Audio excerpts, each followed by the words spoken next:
Setelah penjambretan yang korbannya seorang ibu rumah tangga ramai di media sosial, Hartono, warga Jalan Bambang Utoyo, Kecamatan Ilir Timur II, salah satu tersangkanya ditangkap polisi dari Subdit 3 Jatanras Polda Sumatera Selatan.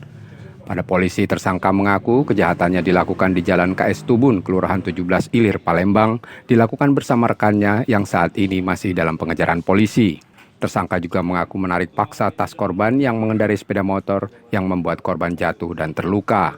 Dari catatan polisi, tersangka merupakan penjahat kambuhan, kasus serupa dan narkoba. Saat penjambretan, tersangka membawa kabur uang tunai korban dan satu telepon genggam. Mana Pak, bawa pilotnya Pak. Bawa pilotnya langsung mepetnya langsung tarik. Bawa tinggal tarik. Putus itu, korban tuh nahan tali itu. Motornya nyampe, bawel lu. Jadi sudah kau rencanakan itu Ada rencana Pak, itu betulan Pak. Spontan di jalan ya? Enggak ada Pak. Mau jual ya? Jual. Jual di mana? Agus Pak. Duitnya berapa isinya? Agus.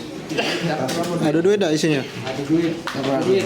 Berapa duitnya? Apaan? 200. Itu juga berapa, woi?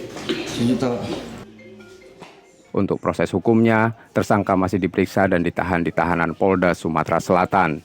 Reski Oktora, Muklas Diferensial, Kompas TV Palembang, Sumatera Selatan.